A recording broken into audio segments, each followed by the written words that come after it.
Bonjour à tous. Petite histoire intitulée « Les silences du cœur, métamorphose ».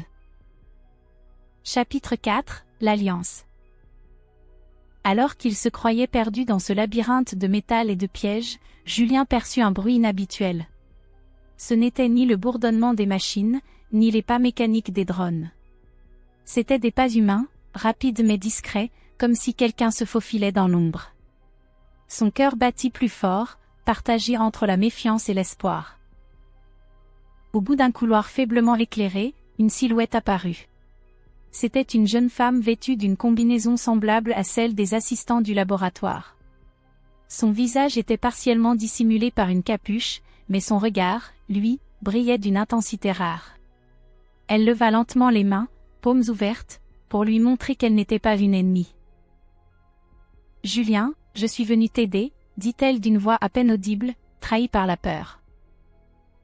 Elle s'approcha lentement, les yeux humides mais déterminés. « Je sais ce qu'il t'a fait, et je ne peux plus rester complice. » Ces mots résonnèrent comme une confession arrachée à la culpabilité.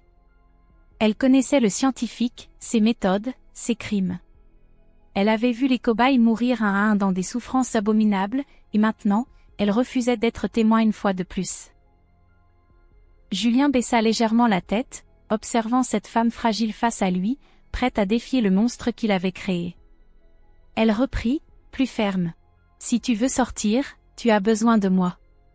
Et moi, j'ai besoin de toi pour mettre fin à ce cauchemar. » Ce pacte, scellé dans la peur et la colère, lia leur destin à jamais. Ensemble, ils se mirent en route. Les couloirs vibraient, truffés de pièges et de détecteurs. Elle tapait des codes sur des claviers dissimulés tandis que Julien, avec sa force colossale, défonçait les murs et ouvrait les passages. À chaque pas, les alarmes se rapprochaient, les voix automatiques résonnaient, et le danger semblait omniprésent.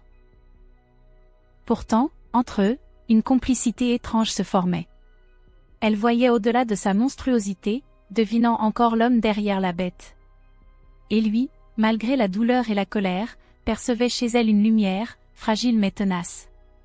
Dans ce chaos d'acier et de feu, cette étincelle d'humanité suffisait à lui redonner un but. Mais Julien savait que cette alliance aurait un prix. À mesure qu'il progressait, le scientifique renforçait les défenses, déclenchant de nouvelles armes. Chaque porte franchie rapprochait Julien de son bourreau. Bientôt, il n'aurait plus le choix, il devrait l'affronter face à face. Cette fuite n'était plus une évasion, c'était le prélude à une guerre.